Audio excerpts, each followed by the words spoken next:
So you've either heard of or you've seen some clips floating around the internet about Apex Legends. It looks fun and colorful, but there are people flying about all over the place. It looks like sheer chaos, and you have absolutely no idea what's going on. Not to worry though, that is what I'm here to clear up today. My name is BigWynter, and today I'm going to be talking you through 5 main points to get you started in this beginner's guide to Apex. So what is Apex Legends? It's a free-to-play battle royale video game developed by Respawn Entertainment and published by Electronic Arts. It's set within the Titanfall universe, and it's currently available on Xbox, PC, PlayStation, and the Nintendo Switch. If you've never heard of the Battle Royale genre, a number of players are dropped into an arena or a map which reduces in size over time, and the last team standing is declared the victor. Number 1. Before we dive into the gameplay itself, let's talk about what makes Apex unique within the Battle Royale genre and how it differs from games like Warzone or Fortnite. The main difference is that there are a number of characters available to play in Apex Legends. Each character has their unique set of abilities to help you within the game. Some are better at defense, others are better at attacking, and some are perfect for support. However, I could make an entire video on this aspect of the game alone, which I will do at some point, but to briefly summarize, each legend is part of a class and will have their own class passive, their own individual passive, a tactical ability, and an ultimate ability. These are all key factors in how each game will play out. My recommendation would be to hop into the firing range and test out a few of the characters' abilities that you have available to you, as you will not have every character at the beginning of the game. 2 of the legends that I'd recommend beginning with are either Bloodhound or Bangalore. If you're looking for some quick information on the legends now, I put together a YouTube short series where I'll put up somewhere on the screen, and it will break down all of the basics of the legends. Number 2. Next, we're going to be talking about Evo Shields and what exactly they are. Unlike other battle royales where you may have health and armor, such as Warzone, or you have health and shields like Fortnite, Apex is slightly different in that you have your health bar, but you also wear an Evo Shield. They're a special type of shield found in Apex Legends. Unlike other shields, Evo Shields have the ability to become more powerful as you deal damage to enemy players. Once your shield reaches a certain threshold, it will automatically be upgraded to the next tier. There are 4 main types of Evo Shields within the game, each with their own individual benefit. The first level of Evo Shield is the white Evo Shield, which gives you 50 health and you spawn in with the shield. Next, we have got the blue, which gives you 75. Then we have the purple, which gives you 100. And finally, we have got the red Evo Shield, which gives you 125. Additionally, you also have the golden Evo Shield, which is the same as the purple Evo Shield in that it has 100 shield health, but it's got a few unique traits which distinguish it. I'll touch on these a bit later. I think it's important to look at Evo Shields first because it helps with dictating the pace of the game. At the start of the game, most people will have the white Evo Shield, but towards the end, most people will have closer to red, which leads to longer and more intense battles towards the end of the game. So of course, you can upgrade your own Evo Shield. You can actually pick up other players or other shields around the map. These can either be found on the floor, in loot bins, or in death crate. These are relatively rare though, so make sure to keep your eyes peeled if you're looking to upgrade. Number 3, healing and shield items. With the exception of 2 legends within the game, unlike other games in the genre, you do not regenerate health or shield. Therefore, you will need to make sure that you're stocking up on health and shield items as you're going about your game. These items can be scattered about on the floor, in loot bins, or in death crates when you expunge a player from the lobby. You store these items within your inventory, which you can upgrade over time by finding larger backpacks around the map. You do not drop in with a backpack, so make sure to grab one as soon as you possibly can. The first tier of backpack is the white backpack, and they will go all the way through blue, purple, and gold in order of rarity and size. But back to the healing items, there are a few different types. The first healing item is the syringe, which restores 25 health. Then we have the med kit, which restores all of your health. Then we've got the shield cell, which restores 25 of your shield health. And then we've got the shield battery,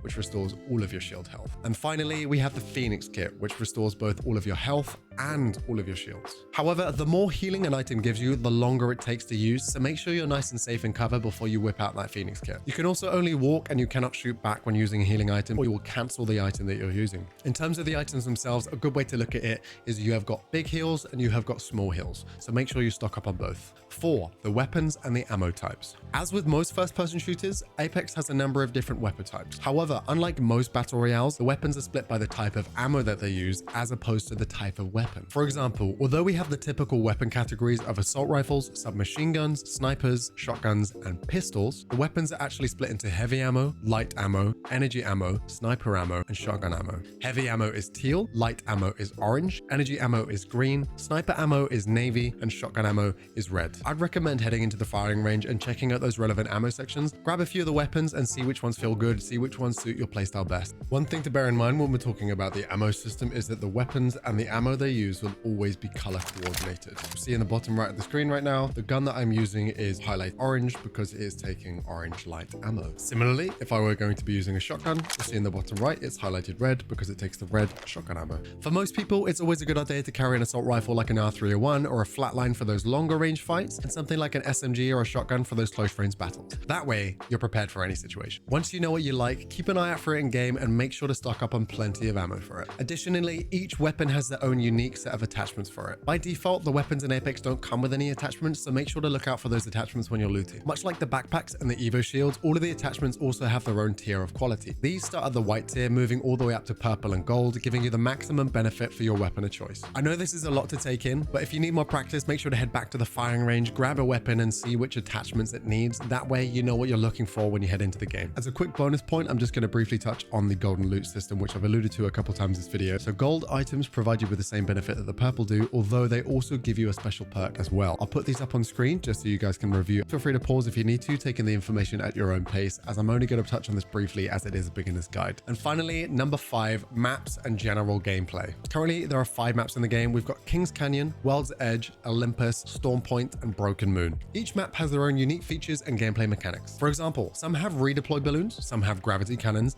and some have zip rails to be able to redeploy around the map quickly. As we're sticking to the basics today, I think I'll leave it at that, but let me know in the comments down below if you'd like me to make a full video breaking down the maps and how to improve on them. With that said, each map begins with every available drop location, although over time that playable area will get smaller and smaller until the final circle. There, it will force the players together, leading to a very chaotic end to the game. If you're caught outside of that playable area, you will take damage over time, and that damage will increase the further into the game you are. Therefore, make sure you're in that final circle or you're going to take some heavy damage. When dropping in with your squad, you're going to want to pick somewhere that you can loot without too many squads getting in your way. Dropping at popular spots is often called hot dropping, and unless you're a seasoned vet, it can often end in a quick loss, which is never fun, trust me. Once you've taken enough damage, you are in the down state. This leaves you on the ground with a knockdown shield to hide behind in the hopes that your teammates can revive you in time. If an enemy finishes you off or your teammate is not able to revive you in time, you unfortunately will die in game and you will leave behind a death crate. However, if you do end up dying quickly, that's okay. Your teammates are still able to collect or craft your banner and bring it to a respawn beacon to revive you. A number of these respawn beacons are dotted around the map.